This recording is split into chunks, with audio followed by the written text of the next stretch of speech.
guys, welcome back to my channel. So today, we will discuss mean, standard deviation, and variance of sampling distribution of sample mean. So yung previous video ko is all about mean, standard deviation, and variance of the population. Ngayon naman, how about sampling distribution of sample means? So, paano ang formula doon? So, yan.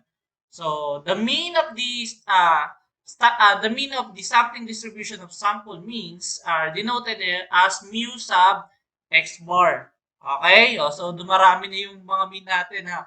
Yung mean ng sample, that is x bar. Yung mean ng population, that is mu. Kapag ka mean naman ng sampling distribution of sample means, di ba? Kasi nga, marami yun, di ba? Gumawa tayo ng frequency distribution table wherein nandun yung mga different sample means. Ayan. Ano yung pinaka-mean nun? Yung pinaka-mean nun, that is denoted as mu sub x bar. So, that is the mean of the sampling distribution. Okay? Of sample means. Which is, formula natin dyan, that is x bar is equal to this summation of x bar times the probability of the x bar. Okay? So, sabihin, di ba, kumuha naman tayo niyan. Nag-compute tayo last time yan. Dun sa may video tayo about dyan. So, kung bago lang kayo sa channel ko, lalagay ko na lang yung link description below. Mas better, panoorin nyo muna how to construct sampling distribution of sample means. Para alam nyo kung paano saan nakukuha yan. So, anyway, proceed tayo. So, we're in. That is mu sub x bar. That is the mean of the sampling distribution of sample means. X bar is the sample mean. P of x is the corresponding probability. P of x bar. So, kung meron tayong sample mean, di ba kasi if a given population, tapos kumuha lang tayo ng samples doon, meron yung mga mean. Okay? And then at the same time, meron probability na lumabas yung mean na yun. So, yan yung gagamitin natin. So, that is for the mean. Yan yung ano natin ha. So, for the variance ng sampling distribution, that is denoted as sigma squared sub x bar, which is the variance of the sampling distribution of sample mean. Okay? Which is, ito yung formula niya, that is sigma squared sub x bar is equal to the summation of P of x bar times the quantity of x bar minus mu squared. Okay? O, take note ha, iba-iba yan ha. Pag x bar lang, that is sample mean. Pag mu, that is the population mean. Kapag ka naman mu sub x bar, that is the mean of the sampling distribution of sample means. Ayan, marami na yung yung mga definitions natin. So, sana ay nakakasubaybay kayo simula nung videos natin dito ng series videos natin for sampling distributions. So, that is for the variance. So, alam naman natin na ang standard deviation, tinatanggal lang natin yung squared and then ni-square root lang natin siya. So, for standard deviation, that is sigma sub x bar. So, standard deviation naman yan ng sampling distribution of sample means. Okay? So, kung makikita nyo, we're in P of x, that is the corresponding probabilities. Okay? So, x bar is the sample mean. Yung mu natin, that is the population mean. Okay? So, therefore, magkukompute pa rin tayo ng population mean dito. Okay? So, yung mga related links, ilalagay ko na lang sa description below na netong video na to. So, proceed tayo. Paano natin computein yan? Proceed tayo sa example. Let's say, consider populations consisting 1, 2, 3, 4, and 5. Suppose of size 2 are drawn from this population. What is the mean and variance of the sampling distribution of sample mean? So, dalawa lang. Kuha tayo from the given population na to, kuha tayo ng dalawa lang sa kanila randomly. And then, construct muna tayo ng sampling distribution. So, in constructing sampling distribution, ang first thing to do is compute natin yung number of samples. Ilan ba yung samples na pwede natin makuha dito na sample of size 2? Okay? So, formula natin that is 5C2, tama? Which is, ayun nga yun, yung N natin, which is stand for the population size, yung capital letter N, and then the small letter n, that is the sample size. So, 5C2, which is, kung substitute natin dyan sa formula na yan, that is 5C2 is equal to 5 factorial all over 2 factorial times the quantity of 5 minus 2 factorial. So, yung computations na yan ay meron din akong video about dyan kung yun nga, na-miss nyo yan. Panoorin nyo muna yung mga naunang video bago yan. Okay? Bago dito para masundan nyo. So, anyway, kung meron kayong idea sa factorial, edi pwede tayo mag-proceed. So, proceed tayo sa computation. That is 5 factorial, that is 5 times 4 times 3 times 2 times 1. And then 2 factorial, that is 2 times 1. Then 5 minus 2, that is 3. Factorial, that is 3 times 2 times 1. So, yung numerator natin, at ang product niyan is 120 all over 2 times 6, which is 120 all over 12, gives us 10, which is 10 means meron tayong 10 samples. Sample of size 2. Okay? Dito. So, isa-isay natin yung 10 yun, which is ito yun. That is 1, 2, 1, 3, 1, 4, 1, 5, 2, 3, 2, 4, 2, 5, 3, 4, 3, 5, and 4, 5. Okay? Medyo pinas-forward ko lang. So, yun nga, sabi ko nga, much better bago panoorin tong video na to, ay panoorin nyo muna yung mga nasa link sa description below. Okay? Ipagsusunod-sunurin ko na lang para at least alam nyo kung alin yung dapat unang panoorin. Okay? So, nandun, diniscuss ko kung paano natin inisa-isa yung mga samples na yan. Anong pinaka mas madaling way para makabisado yan. So, meron na tayong 10 sample. Ayan yung 10 sample natin dito na size 2. So, therefore, pupitin na natin yung mean nila. Which is sample mean tayo. So, therefore, formula for sample mean, which is x bar is equal to summation of x or over the small letter n, which is the sample size. So, therefore, this is 1 plus 2 all over, ilan ba sila? This is, ang sample size natin is 2. So, therefore, this is 3 over 2 gives us 1.5. So, 1.5 yung para dito. Corresponding mean para dito sa 1 and 2. So, fast forward tayo ulit. Ayan, sa bawat isa. And tingnan nyo yung last natin, that is 4 plus 5. That is 9 over 2 gives us 4.5.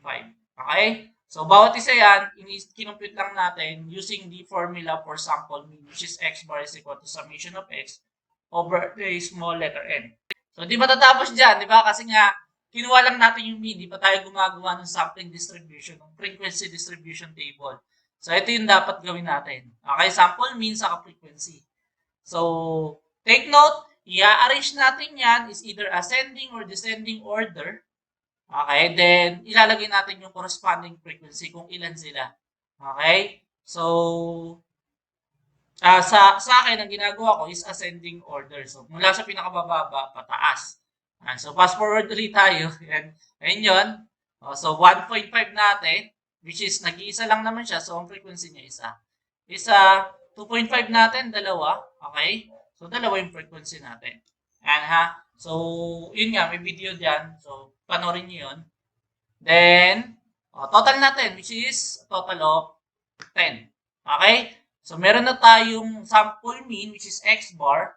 Each sample means nung each samples. And then, the corresponding frequency. So, pwede na tayong humanap ng probability. Its corresponding probability, which is f over n. Yung n na pertaining dyan, yung ilan yung samples natin, which is 10. Okay? So, therefore, this is, to compute this is 1 over 10. 1 over 10 gives us 0.10. Again, kung maraming decimal, mas better stay nyo siya as fraction. Pwede naman sa huli na kayo mag-simplify.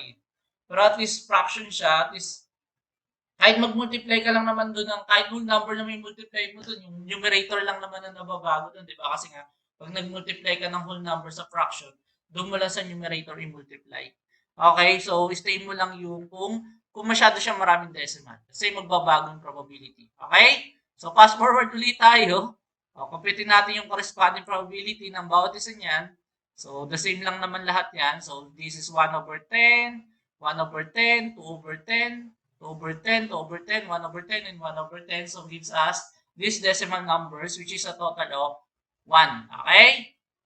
So, much better talaga ay meron kayong idea para doon. Okay? So, since nakagawa na tayo ng sampling distribution of sample means, ito yon, pwede na natin computing yung mean and variance. Okay?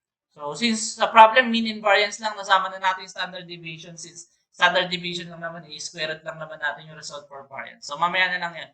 Unahin natin yung mean. So ano nga ba formula natin for mean? Ng sampling distribution of sample means, which is mu sub x bar is equal to this sample means multiplied by the corresponding probability, or which is the p of sub x bar, which is ito yun, yung dalawang to. Ayan. Yung multiply natin yan. So, since wala tayong table niyan, hindi maglagay tayo ng table para dyan. Okay? So, yun ang muna natin kunin. I-multiply natin bawat isa. So, therefore, this means that x bar natin, which is 1.5 or 1.50, multiplied by 0.10. Yun yun, ha? Yung katapat niyang probability gives us 0.15.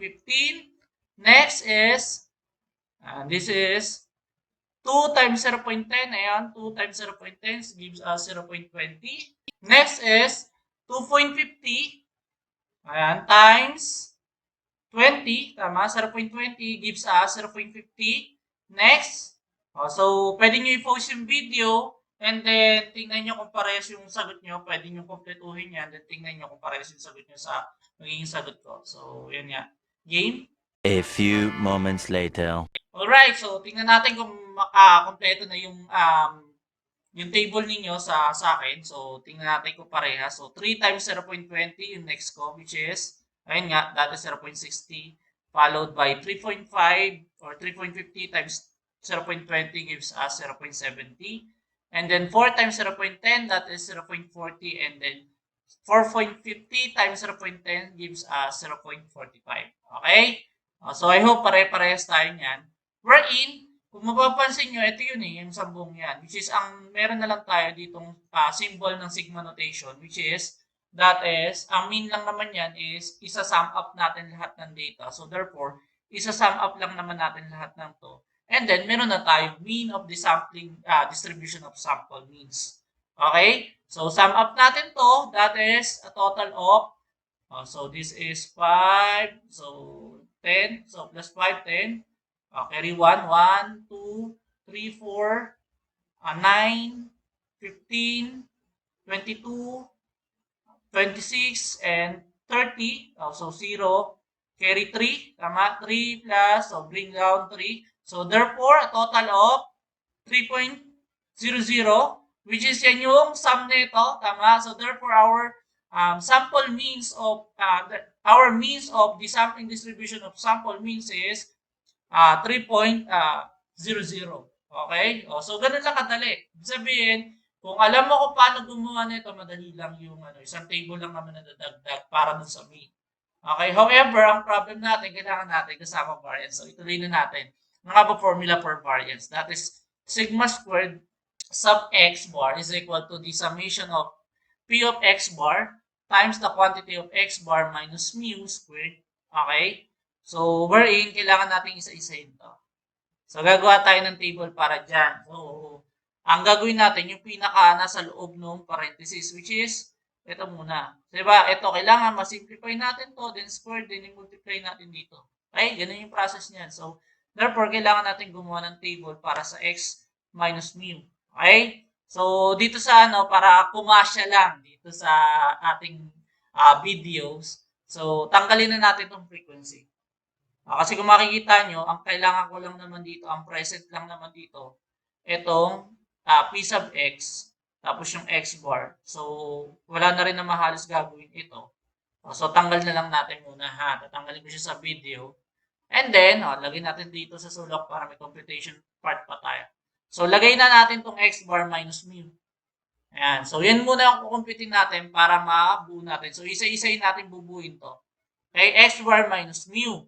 Wherein, sample mean minus the population mean. Which is, wala pa tayong population mean. Take note, itong 3 na to ay the mean of the sampling distribution of sample mean, not the mean of the population. So, kukumputin natin yung mean ng population, wherein, formula natin doon, that is mu is equal to the summation of x all over capital letter N, which is the population size. Ano ba pertaining to? Pertaining yan dun sa lahat ng datas natin. Population ang pinag-usapan natin. So, therefore, add up natin lahat to, then divide kung ilan sila, which is That is 1 plus 2 plus 3 plus 4 plus 5 all over. Ilan ba sila? 1, 2, 3, 4, 5. So meron silang 5 data all over 5. Which is gives us 15 over 5. 15 over 5 gives us our mu natin or population mean natin is also 3.00. Okay? Ayan yung population mean ha. Okay? So, tingnan natin. So, meron na tayo nito. Di isa-isahin na natin yan. Susundan natin yung process ng ng integers ha. So kung negative yan, hindi kailangan negative. Paano ba magiging negative? Kung mas mataas yung nasa kabila. So kung mas mataas tong mu kaysa dito sa sample mean, so magiging negative. So tingnan natin doon sa una, which is that is 1.50, yung katapat, minus the mu natin, which is 3.00, gives us negative 1.5. Okay? So, kaya nga, sabi ko nga, susundan natin yung process ng, yung rules ng integers. So, pwede nyo ulit post yung video and then tingnan niyo kung parehas yung magiging sagot nyo, kumpletuhin yung table, kung magiging parehas yung sagot nyo sa sagot ko. Okay, game? A few moments later. Okay, tingnan na natin kung pare-parehas yung sagot nyo sa sagot ko. So, yung for the next is 2 minus 3 gives me negative 1.00. Next is 2.5, ayan, 2.5 minus 3, so gives me 0.50, okay? So next is 0.00, ayan, so next is 3.50, ayan, minus 3, that is 0.50, next is 4 minus 3, that is 1, ayan, nasusundan, ayan, ito, minus dito sa mu, so last number natin which is 4.50 minus 3 gives me positive 1.50. Okay, so that is x minus mu. Eh, kailangan natin may squared. So, kailangan uli natin magdagdag ng table dyan which is may squared. So, ini-squared lang naman natin bawat values nitong na nandito. Okay, so therefore, para dyan, squared lang natin yung negative 1.50 squared gives me 2.25. So, yun yung nandito. Next is, para dito naman, so this is negative 1.00 squared gives me positive 1. Then, yung dito, that is negative 0.50 squared, that is 0.25. Okay? Yun yung nandoon. Bawat isa na yan. Next, and doon sa 0 squared, hindi na natin nilagay ko na, renekta ko na, that is 0.00. Next is yung tatlo. Ayan. 0.50 squared. Ayan. That is 0.25. Next, 1 squared, that is 1. 1.50 squared, that is 2.25. Okay, yun yung nandoon. I hope nasusundan pa lang. Malapit na tayo. Meron na tayo itong sambuhay. So, ang kulang na lang natin, itong P sub X bar. So, i-multiply. So, gawa tayo ng table, last table natin para dyan. Okay, so, ibig sabihin, isa-isa lang natin ito. So, which is, ang ibig sabihin lang naman yan, itong part na to multiply by P of X bar. Okay, so itong P of X bar natin, itong 0.10 times dito. Okay, so yan yun, 0.10 times 2.25. Okay, so gives me 0.225. Next, 0.10 times 1 gives me 0.100. Or 0.1 is it, pwede naman yun. So, sa akin kasi, naka 3 decimal to, di panindigan na natin as 3 decimal lang lahat para uniform pag tinignan lang natin. Okay? So, next, 0.20 times 0.25 is me 0.050. Okay? So, yun yung nandyan. Isa-isa ko lang. Next, di 0 na rin to kasi any number naman eh. Kasi 0 ito, pag minultiply ko yan dito, gives me also 0 pa rin. Okay? So, kung gawin mo 3 decimal yan niya, para uniform, okay lang. O kaya kung 0 lang yan, bahala ka na. Next, di isa-isahin na ulit natin yung bawat isa. So, 2.20 times 0.25, yun. 0.50. Para dito naman sa isa, 0.10 times 1, that is yun, 0.1. And then for the last, that is 0.225. Ayan yan. Bawat isa. So, since kompleto na natin yan, at yun, ang kulang na lang natin, yung sigma notation symbol, which is sum of all terms. So, therefore, isa-sum up lang natin itong lahat ng to which is gives us 0.750. Try nyo to check kung yan nga talaga yung total niyan. So, pag sinamap natin yan, so that is 0.750. Okay, therefore, 0.750. Yan yung variance natin. Variance of the sampling distribution of sample mean. So, yun nga. Sabi ko nga kanina, although mean and variance lang naman hinahanap, ang mean natin is 3. Mean of the sampling distribution of sample mean, ito yon. And then, ito yung variance natin. Kunin na rin natin yung standard deviation, although hindi naman hinahanap sa problem. Ang dali lang naman yun, di ba? Ang standard deviation naman natin is, ito yung denoted by sigma sub x bar, which is, ini-square root lang naman natin ito. Okay? So, square root lang natin yan. Gives us 0.87. Okay? So, di meron tayong mean of the sampling distribution of sample means, variance, and then standard deviation. So, ano lang natin, lagay lang natin ang summary dun sa problem. So, ito yung na-compute natin, which is mu sub x bar natin, or mean ng sampling distribution of sample mean, that is 3.00. The variance of the sampling distribution of sample mean, which is 0.75, and the standard deviation of sampling distribution of sample mean, okay, so 0.87. Ayan yun. So, kung population ang pag-usapan, dito yun. Kinumpit natin yung population kanina, no? Yung variance sa standard deviation, meron akong video para how to compute yan. Panoorin nyo na lang. Pero try to, tingnan nyo, kaya ako gumawa ng summary table. Try to reflect. Tingnan nyo kung yung difference or compare yung difference between the sampling distribution of sample means and the population. Okay, of size n is equal to 2 dito para sa sampling distribution. Which is yung mean nila is parehas, tama? Kung makikita nyo, parehas yung value, which is 3.00. However, sa variance and standard deviation, mas maliit dito sa sampling distribution. Okay? Kasi nga, di ba, si variance at standard deviation is the measurement of the spread. Okay? So, ibig sabihin, mas mataas ang population, mas mataas ang possible, mas mataas ang variance and standard deviation kasi mas marami siyang i-distribute. Since ang sample size naman natin dito is 2 lang.